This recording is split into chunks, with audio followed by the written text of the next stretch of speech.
Good morning. Happy Monday. Still fun day. Welcome on into Let's Bet It. Lauren Javar here with Jared Smith. Jared, what a weekend. 5 NHL Game 7s, 2 NBA Game 7s. We watched some good hockey, good basketball, except for last night watching the Suns play. That wasn't so good. How are you doing today? Happy Monday. Happy Monday. It was definitely an interesting weekend. I don't know. Did you catch? No surprise, we had 4 Game 7s yesterday, 2 in the NHL, 2 in the NBA, but it was also a full lunar eclipse blood moon. I heard that it was, or what I read, according to the astrologist, it was a What is that? Scorpio flower blood moon, meaning it was a really intense and emotional experience for anyone who went up and I don't know. I mean, I do believe a little bit in the astrology stuff, but I do think it was ironic that we had a full blood moon yesterday when we had all these Game 7s and overtimes in Game 7s, and certainly an exciting. Did you get a chance to take a look outside and check out the lunar eclipse that we had last To night? be honest with you, I didn't even know that a blood moon was happening yesterday. So no, I did Busy not. hanging out with But Dominique next year, Wilkins. next time it happens, next time it happens, I'll definitely make my way outdoors and check it out. Fair When enough. is the next time it's Fair going to enough. happen? I don't even know. 29, so you got some time. Oh, I'll mentally prepare myself. Plenty for of 7 time. years Get it from on the now. calendar. Don't worry. Yeah. Text me in 7 years, let me know, and I'll make sure to head outside and check out the lunar eclipse blood moon Fair and enough. feel that spiritual energy. I can't even wait. Speaking of energy, that's how I felt after seeing Drew Brees' tweet yesterday. Let me read it to you exactly. It said, despite speculation from media about my future this fall, I'm currently undecided. I may work for NBC. I may play football again. I may focus on business and philanthropy. I may train for the pickleball tour, senior golf tour, coach my kids, or all of the above. I'll let you know. The thing that stands out to me, besides maybe playing on the pickleball tour, because I do love a good hot game of pickleball, he might be returning to the NFL, and I feel pretty pumped up about that. I mean, what do you take away from this cryptic DB message? Yeah, that's like an emo aim away message back in the day. I AIM. might do It's this. AIM, Jared. It's AIM. It's not AIM. It's It's AIM. AIM. It's not aim. That's Yeah. totally fair. That's totally fair. Very difficult. You said Monday's still fun day. We need our pal Jim Monis to come on and break that one down. I mean, he knows the Saints better than anyone for sure. But I think so. It's my job to make predictions. I'll make a prediction. Drew Brees is not playing football in 2020, Well, 2022. I could see it Playing maybe football. happening. I could see it maybe happening. I mean, of course, anything could happen, but I like if I had to bet on it, like if you're like Jared, you have to make a bet right now. Drew Brees, yes or no? Is he playing on the field in the NFL this season? I would say no. Just a hunch. Okay. Maybe if there's like a drastic quarterback injury, like maybe Jameis Winston tears his ACL again. Jameis Winston's the one guy that Don't should be put that worried. out there in the world. I agree. I hope that doesn't happen because Jameis Winston is a national treasure, and I hope he gets to play for the Saints this year because I would really love to see him play a full season. The Saints would have been a very different team last year if he didn't get hurt. But I just don't see it. I'm trying to figure it, and I just don't see it. But I guess stranger things have happened. I know. Honestly, I mean, a lot of people take a year off. Ben Simmons took a year off this year. We'll see if he comes back next year at this point. Who knows what's going to happen there? I don't know. That was He a took little low. he took a year off. That's what he calls it. Yeah. Yeah, a year off. James Harden took the entire second half off of a Game 7, but that might have some. They took the whole game off at that point. Seriously, The Suns took the game off yesterday too. I know. And before we get started today, make sure that you check out the new Wise and Shine. It's free. It's from Pickswise. It provides all you need to know to start your day off about betting, analysis, everything. You could get the link to the description in the YouTube video. So make sure to check that out. Click on it. It's our brand new newsletter here at Pickswise. We all love a good morning newsletter. It's not quite a newspaper, but we do love a newsletter. So make sure to check that out. Also, sorry, my voice is like kind of gone after this weekend. It was my best friend's 30th birthday, and we went out, and now I sound like I'm smoking a pack a day. I'm like, happy belated, Brooke, right? That was a big weekend. Yeah, actually her real birthday is today. Her real birthday is Happy actually today. birthday, Brooke. Oh my God. 30 Yes. and flirty and thriving, all of the adjectives. I hope it was a Yep. lovely weekend for you and your friends. I saw the pictures. They Yeah, looked we like had fun. so much fun. It was really fun, but it's nice to be back on the show. We got a lot to get into today. Not as many games today because there's no NHL, no NBA, but we are prepping for some new series that are starting tomorrow. So we're going to break those down. And we're starting out with our Better Up segment in the MLB. We have Brian Scalabrine coming on today talking about that Celtics Game 7 and laying it on the Milwaukee Bucks. That was exciting for him. They're moving on to the next round against the Miami Heat. That's going to be a fun series for the Eastern Conference Finals.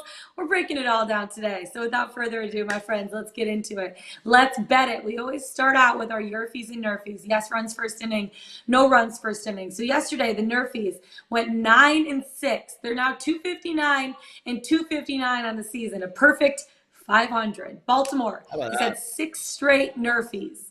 Miami has had 6 straight YRFIs. The New York Mets have had 5 straight Murphys. Not Murphys. That's a new one. Murphys. That's a new one. We don't have that yet. Murphy.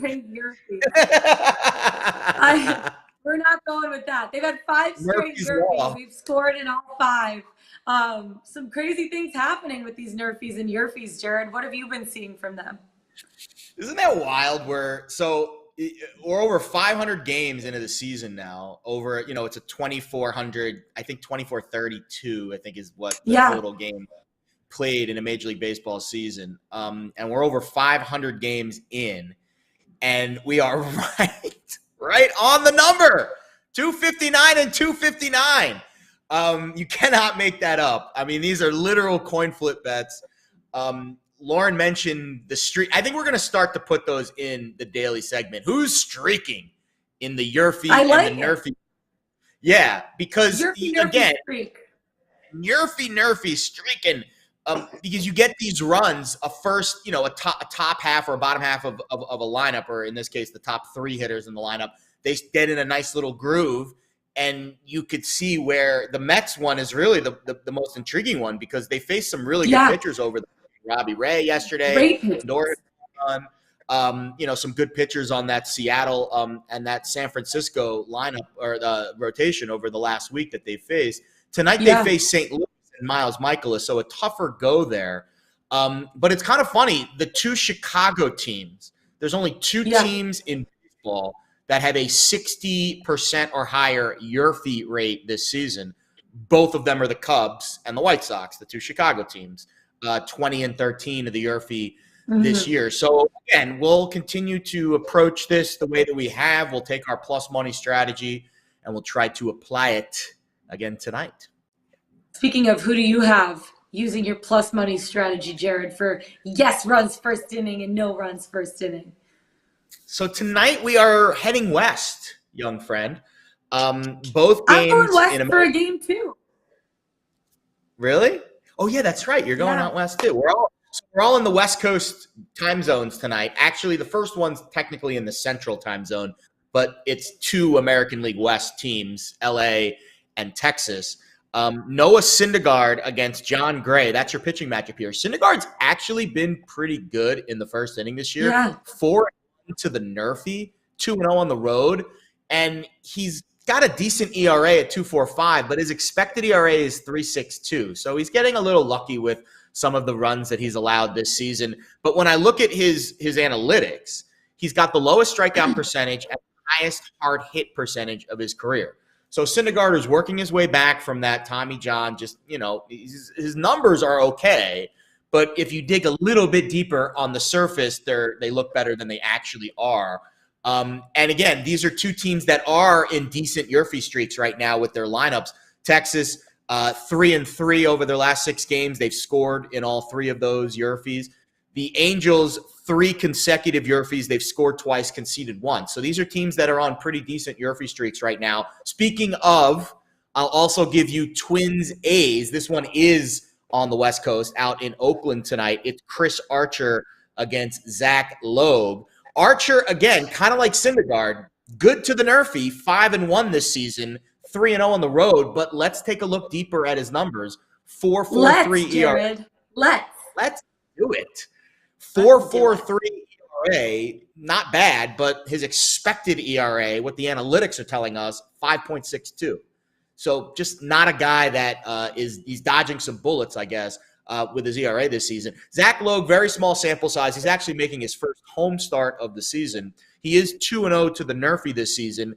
But again, let's take a look at those numbers. 1.35 ERA. That's pretty good. But his expected ERA is near 4. So eventually the runs are going to start coming off of Zach Logue. And again, these are two teams with their offenses that are going streaking. Oakland, 5 YRFIs in their last 6 games. Yeah. They've scored 3 times in that stretch. Minnesota, 3 YRFIs in their last 4 games. They have scored in all 3. So these are two teams that are scoring in the first inning against pitchers that are just average at best. Chris Archer and Zach Logue, same thing with Rangers, Angels, Noah Syndergaard, John Gray. I'll take plus money. I got plus 105 on the Rangers, Angels, and plus 110 on Twins, A's. Both of those at the Westgate, and we will hope at least, at worst, 1-1, split the pair. Will be up for the night, but of course we hope for the 2-0. Yeah, we're hoping for the 2-0 with that. You said they're scoring a lot of runs. A team that haven't scored very many runs in the last couple of games is the Arizona Diamondbacks. They have an 18-17 record overall. So I should say this. I'm going to the Diamondbacks-Dodgers game. I like the under 8.5 here. The Diamondbacks right now, a little cold offensively. They've only scored 4 runs total in the last 2 games, and they lost the last 2 games. Right now, they're averaging 3.54 runs per game on the season. Now, the Dodgers are coming off the series loss against Pittsburgh. They lost 3 of their 4 games against the Phillies as well in the series before that. Sunday, they were down heading into the 9th inning. They scored 2 runs and won by a run. But you look at the Dodgers, like I know they have one of the top offenses in baseball, but it's been the pitching that's kind of let them down recently. Madison Bumgarner on the mound for the Diamondbacks. He's a 2-run record so far with a 1.78 ERA. Tony Gonsolin on the bump for the Dodgers, 3-0 record, 1.33 ERA. The Diamondbacks are 5-0 in Bumgarner's last 5 starts on 5 days of rest. And the under is 4-0 in Madison's last 4 starts during game 1 of a series. Both pitchers have extremely low ERAs. They've been both pitching great this season. Runs, I think, are going to be hard to come by. The Diamondbacks are averaging less than 4 runs per game. They're going to have to play it.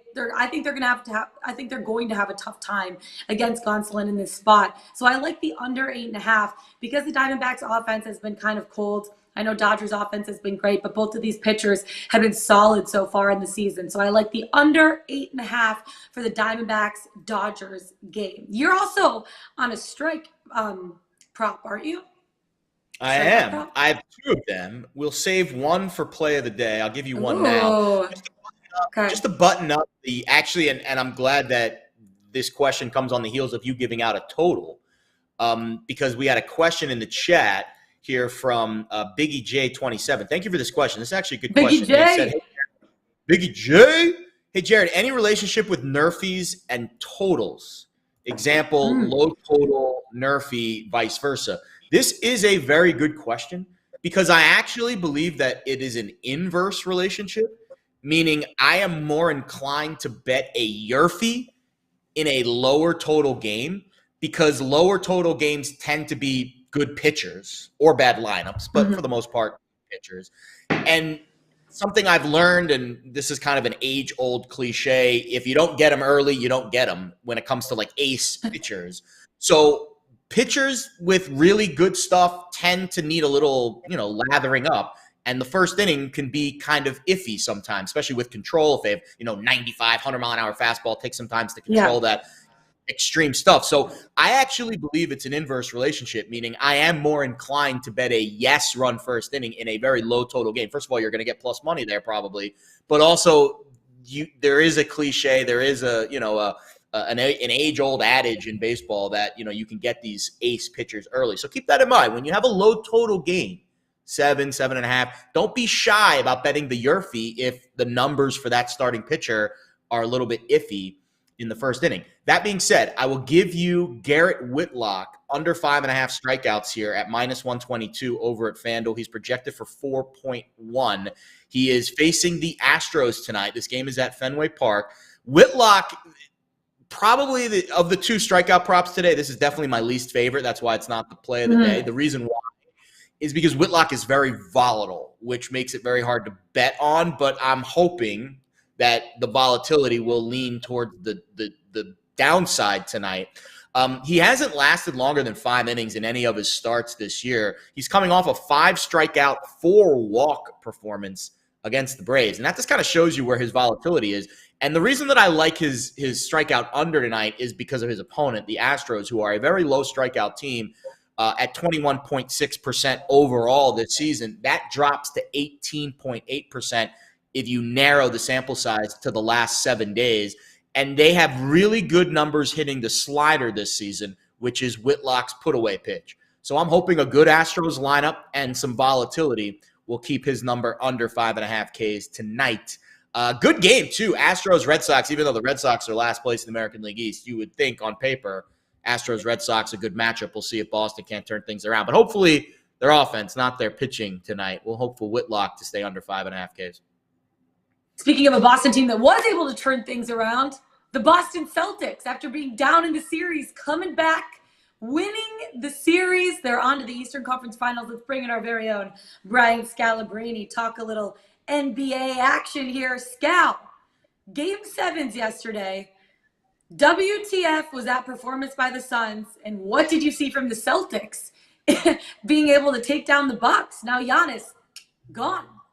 Yeah, so a few things with that series. One, with the Celtics, they finally committed to moving the basketball. I always thought they should have committed to the three-point shooting. We talked about it on this show from day one.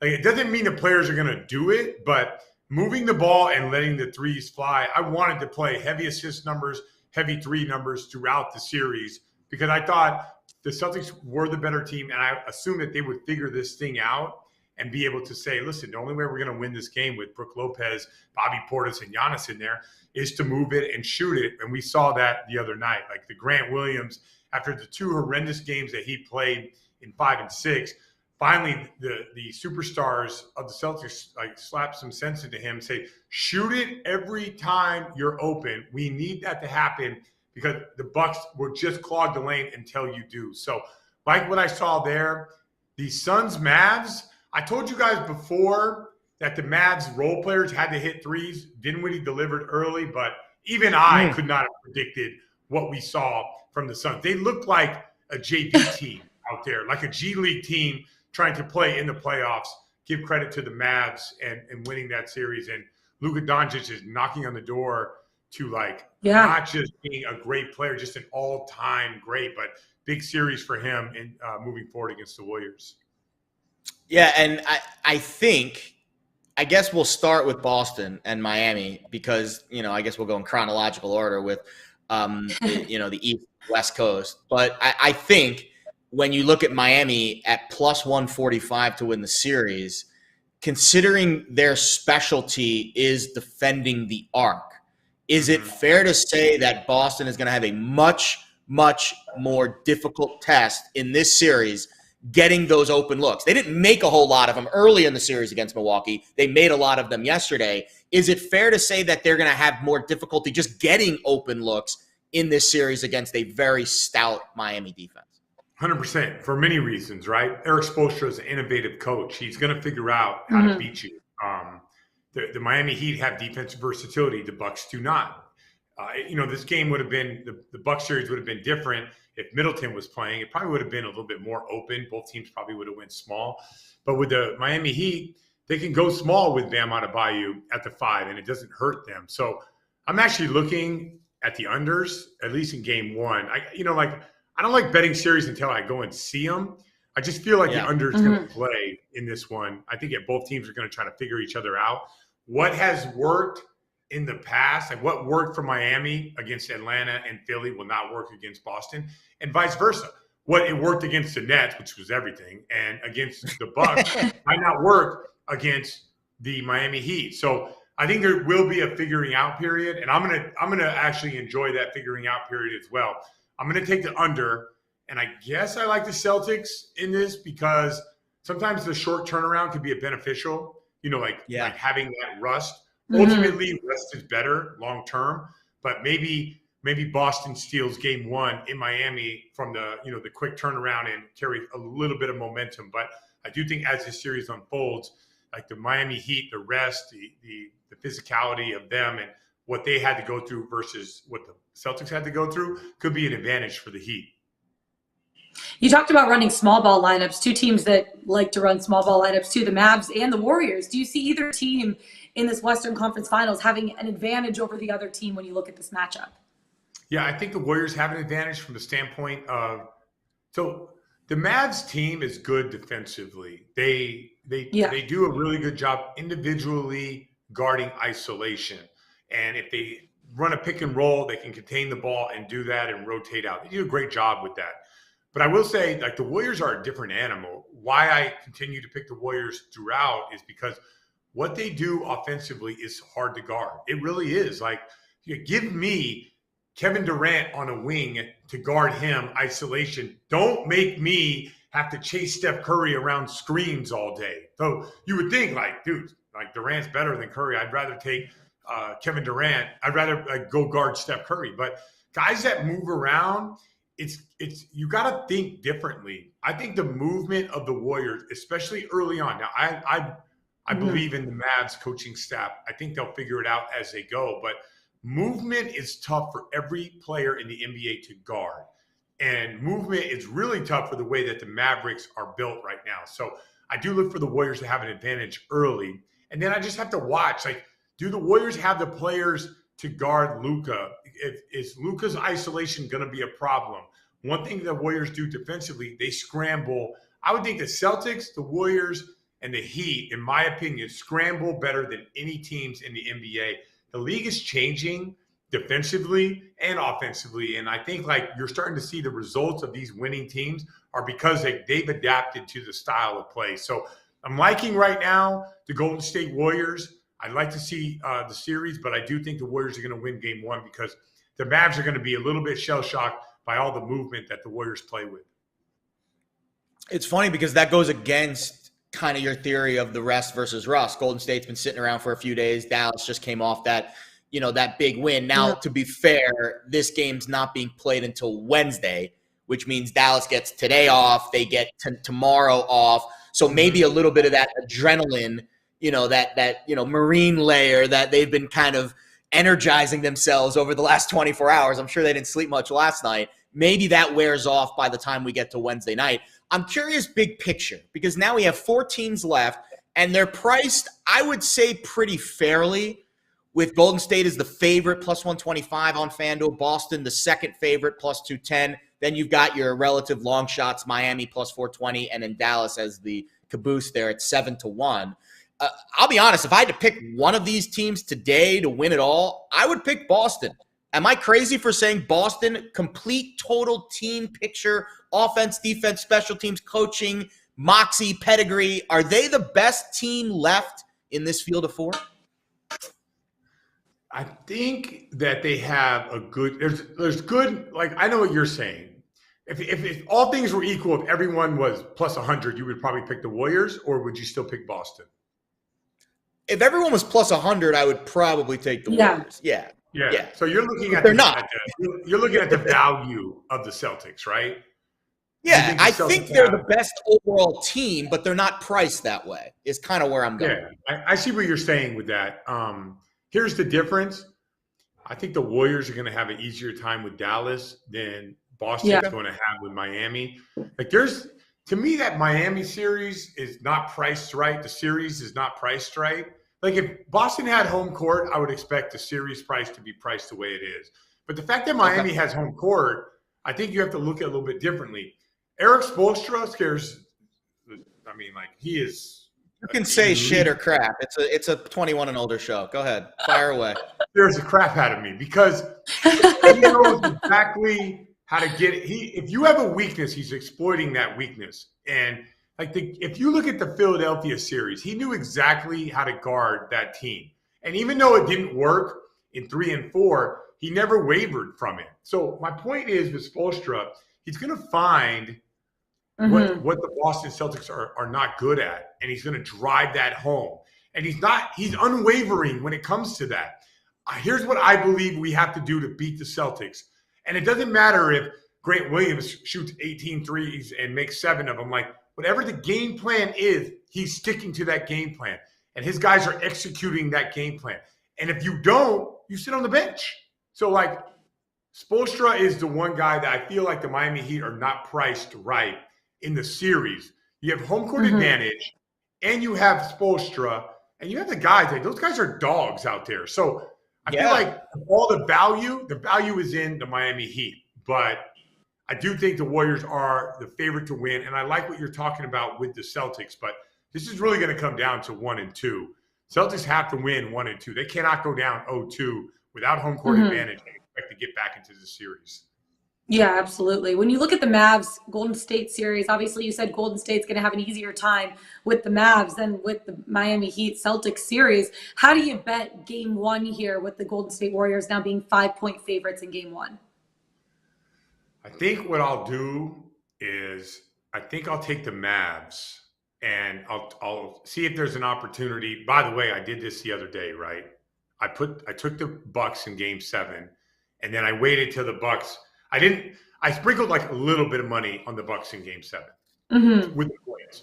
As soon as the Bucks went up, I countered and said the Celtics are going to they're going to win this game. They might not win this game by 5. They ended up blowing them out. Yeah. It was a 40-point swing at one point. So I think that I'll probably do that with the Mavs. I can see the Mavs at any point getting hot, hedging my bet and then going for the gusto, trying to win both. But the Warriors on this first game 1, I do like what they're going to do, but I can see this totally being a close game with the Mavs controlling the pace. But when you ask me who I think is going to win, I think the Warriors are going to win this game. I think it's going to be tough for the Mavericks to stop them, but no way do I think the Warriors are going to blow out the Mavs in game 1. One of the interesting things you can bet at this stage, Scal, is who's going to win Finals MVP. And the reason that I like these markets is because if you can, it's like an equation, X plus Y equals whatever. Yeah. Well, the X equation, you have to have the right team in the finals. So we feel pretty confident that team is going to be Golden State. So once you get the X variable, then we can start to look at the Y and start to look at some of the players on Golden State, maybe besides Steph Curry, because he's priced obviously, very high to win this award. But when I look at the finals MVP, and I see a guy like Klay Thompson at 16-1, or a guy like Draymond Green at 16-1. Don't do it. And don't do it. Don't with either guy. With either of them. Either of those guys have a chance to win finals MVP. The media owes Steph Curry a finals MVP. Yeah. Okay. They're not going to do that. They're not going to do that to him again. Well, then I'll take it a step further. They're not going to slight my man again. But that's fair then, because right now you get the Warriors plus 125 to win the title, but Steph Curry's plus 210 to win Finals MVP. So what you're saying is those bets are, one can't happen without the other. You take the plus 210. Lauren, every show, Jared does it. He finds he knows how to break the code of gambling every show. There's your code breaker right there. There it is right there. You're right. If the Warriors win, there's no way Steph Curry does not win Finals MVP. Well, then those bets are the same, and I'll take the chance to put the money on the Warriors and Steph Curry. I see what you're doing there. Great job by you breaking the code. That's what we do. If you believe the Warriors are going to win a championship, there's your code breaker. Is anybody else on the Celtics? Anybody else on the Celtics? Tatum is plus 270. Jaylen Brown's 23-1. Horford, Smart, those guys are long shots, 40, 50-1. Got it. And what about for the Heat? The Heat, it's Jimmy Butler plus 550. That's actually, considering Miami's plus 420 not too bad. And Butler's plus 550, that's another one. The Heat, if the Heat win the title, Jimmy Butler's winning that award. I mean, that has to be the bet. So again, you can find little edges in the market if you're willing to think outside the box a little bit. I like what you're doing there. I still think right now, before we start this series, I feel like none of the series are priced uniquely where you're like, I'm going to jump all over this. I don't think the Miami Heat, I can't believe they're underdogs, but here's what I would kind of look at. Watch game one. If the Celtics win game one, the Miami Heat number is going to get increasingly better. That would be something that we can talk about. I'm sure we're going to do this again on Wednesday. But I'm really curious. I do think the Celtics are going to win game one, but I don't think that that's going to be indicated of who's going to win the series. So I am curious on how that game unfolds and then what the series price goes to from there. And like we talk about in this show all the time, what you really want to do is get a great number and then be in a game seven, and then you can kind of hedge all your bets and end up making guaranteed money. It's going to be really exciting. That game is tomorrow, 8:30 p.m. Eastern Time. Scal, I'm sure we're going to be talking to you all throughout the week. Best of luck to your Celtics tomorrow. We'll break it all down Wednesday. We'll talk to you again this week. Thanks for coming on. Good to see you. Bye, Scal. All right. We have game ones tomorrow of the Eastern and Western Conference Finals. That's going to be exciting. We also have NHL starting tomorrow. We don't have any NBA games tonight. We don't have any NHL games tonight, but we do have the Lightning and Panthers tomorrow and the Blues taking on the Avs tomorrow. But before that, Jared, you've been doing your overtime challenge. You're very excited because 2 games went into overtime yesterday. Please, let's talk about it. For the first time all postseason, multiple games, 2, went to overtime on the same night. And not just one. In this economy? Is that crazy? How does that happen? If only some jackass who's been preaching to you for the last month, hey, put a little sprinkle on every game to go to overtime. It might be a fun bet. Finally, we have the night that everyone's been dreaming about. That 2 games. Everyone as in you. Everyone is in me. I'm the only idiot that's doing this, but I'm doing it for the greater good. Hey, we're doing it. I feel like I actually applaud you for sticking with it because it's a fun thing to do. Why not? You're challenging it. It's different. We're doing it. Yes, it is a challenge to be consistent in the gambling world. And I say this I get a lot of, messages from younger gamblers. Hey, advice. The advice is, despite how miserable the results are, stay consistent with your strategy. This isn't really a strategy. This is just an experiment, and I'm curious. And the numbers, so now we can kind of put a bookmark in the first round. First round is over. Yeah. And it wasn't great for this. Like, we were down, if you were betting it the way I was betting it, you're down 1.3 units in basically 2 weeks. But you had a bet on all 51 first round games. Of those 51 games, just 8 went to overtime, which is a huge difference from last year when 16 of the 45 first round games went to overtime. Crazy. And the difference is in the proof is in the pudding. The average margin of victory in the first round last year, 2.09. This year, 2.71. And that is with 3 out of the last 4 games. And I think it was, hold on, I have the note here. It is not the last 9 playoff games in this round were decided by just 1 or 2 goals. So you could see just things tightening up as we get to game 5, game 6, game 7 of these series. And I would think it's the same vibe in this early second round. Maybe because it's the second round, it won't start so wide open like the first round did. Yeah. Maybe it'll start a little bit more narrow and then get even more narrow as we get closer to the end of each series. But there was not a lot separating these teams in game 7s over the last few days, and very exciting play last night. Jack Harrison, our producer, myself, Rangers fans across the New York City area, waking up very happy today. And at Flames, man, Ottinger played out of his skull and still the whole series he did. I mean, he was the story of the series. It's a bummer. Like, if it was up to him, they would be moving on to the next round, but they're not. It's the Flames who get the overtime win. They're moving on to the next round against the Oilers. We're going to see them play the Oilers on Wednesday. We're going to see the Rangers play the Hurricanes on Wednesday. Give those teams a day to recover, a day or two to recover from those Game 7 overtime victories, which were super fun to watch. Obviously not a ton to break down today. We're going to get a lot more into the NHL tomorrow, but just looking at a couple futures bets. Something that I'm looking at, I haven't bet yet, is the Colorado Avalanche, obviously. Not just because I'm an Avs fan, not just because I worked for them for the last 3 seasons, but because I truly think that this is the year that they're going to get over that hump. So, last 3 seasons, they lost Game 7s twice and Game 6 once in the second round. This is the year that they are going to win the second round in 5 games. And I'm betting it as of this point on FanDuel. You could get Colorado Avalanche winning the series 4-1 at plus 285 on FanDuel. You can also get the series total games at 5 games at plus 220. 5 games is a really good bet. Last year, they swept the St. Louis Blues in the first round. I think that there'll be a gentleman's sweep. The Avs are too good. The Blues are a little banged up on the back end with their defense. I feel like this is a really good spot for the Avs. I'm going to break it down a little bit more tomorrow. Obviously, with that game actually happening, doing a little bit more research. But as of this point, those are the futures bets that I'm thinking about making. I haven't made them yet. But 5 games in that series, plus 220, and Avs winning that series 4-1, plus 285. You could get those both on FanDuel right now. Jared, heading into tomorrow, what are you looking at in terms of futures bets? Because I know you have a future on the Rangers, you have a future on the Flames, and you have a future on the Ice Cats. Rangers, we hit the series bet on the Rangers. So Rangers, I am clean slate.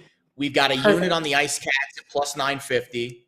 I feel great about that. They are favored in the series against Tampa. Remember, they lost in 7 to Tampa last year. I think they will revenge that and I guess avenge. It's avenge. I should know that. They're being a Marvel nerd, the Avengers.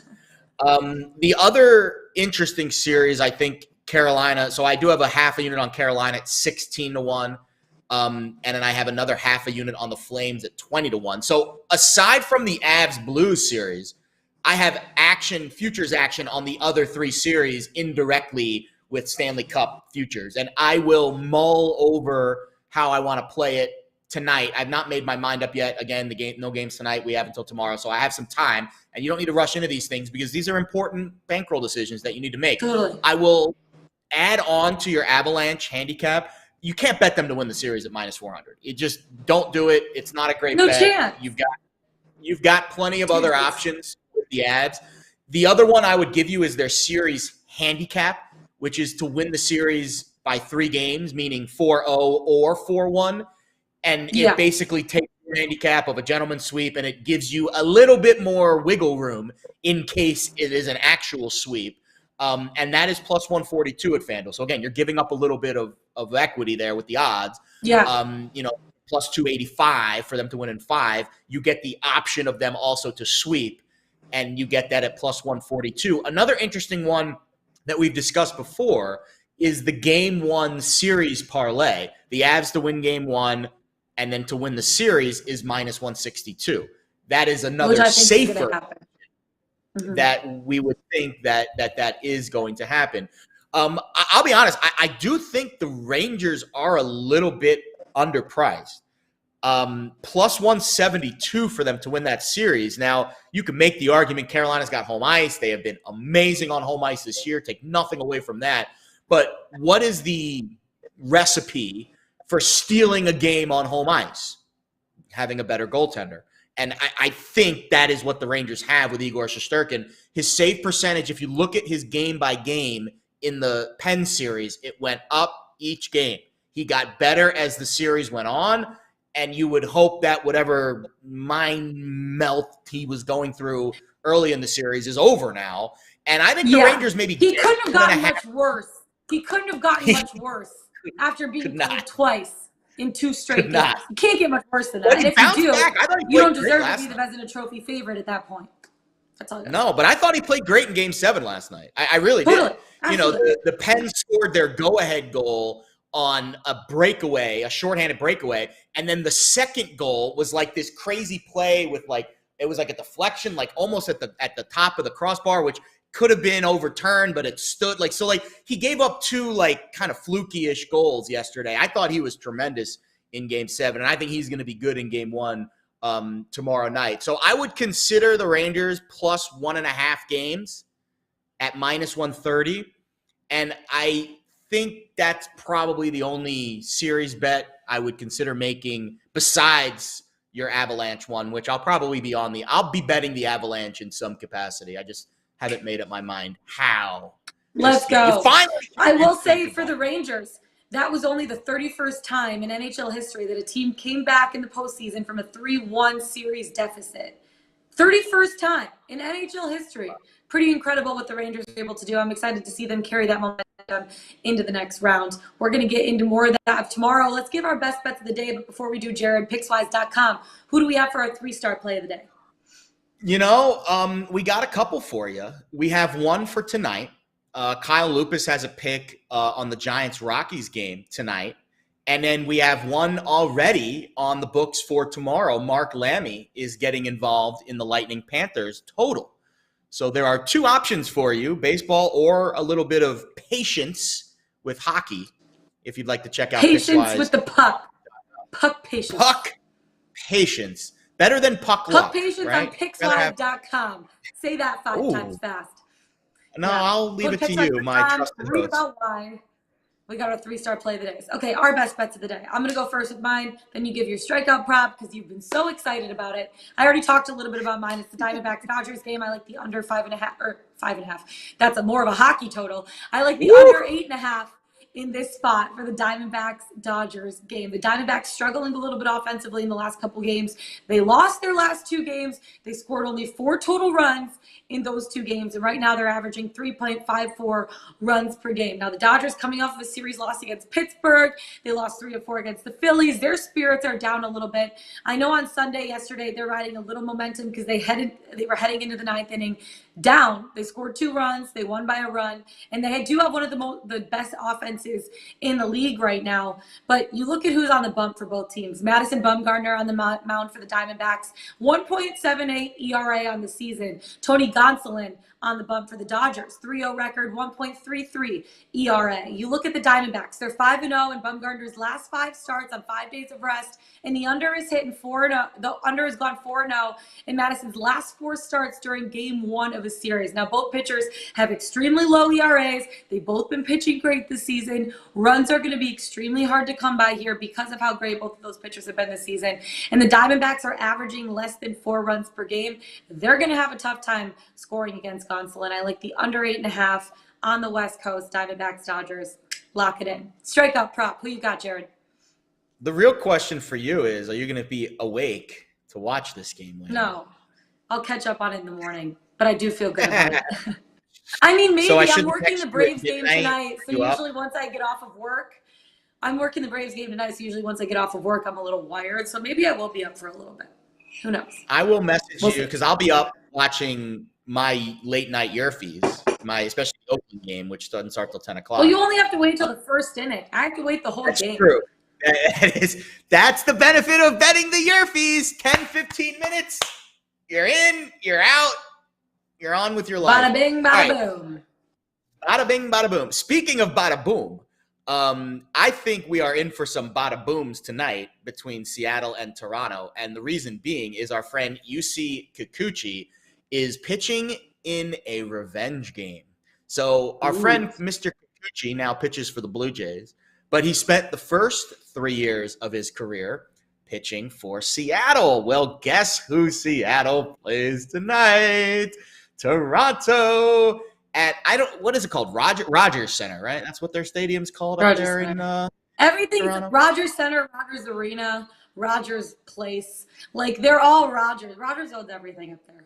Mr. Rogers' neighborhood. All right, well, Kikuchi, again, facing his former team tonight. We're going to bet his under strikeout prop 5.5. If there's anybody that knows you see Kikuchi's stuff, it's going to be this Seattle lineup, which has been, I don't know if they don't really practice against each other in baseball. They kind of throw like BP and other stuff. But regardless, there's no doubt in my mind that the Seattle offense, the Seattle coaching staff has a very deep and long history with Kikuchi. They know his stuff better than anyone. Now, if you look at his recent outings, you're like, wait a minute, Jared, you're crazy. He's had back-to-back 7 strikeout games against the Yankees.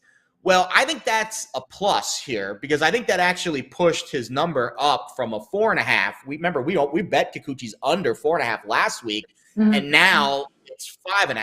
So I think we're getting just a little bit more value to the under here. And Seattle against lefties has been the handicap here, and that's why I really like this, other than the fact that it's a revenge spot for the Seattle lineup. They've been really good against lefties this year, relatively low K rate, under 22%, and they've got the highest walk rate in baseball against left-handed pitching this season. They're 8th in WRC plus, so they're creating a decent amount of runs and they're extending counts.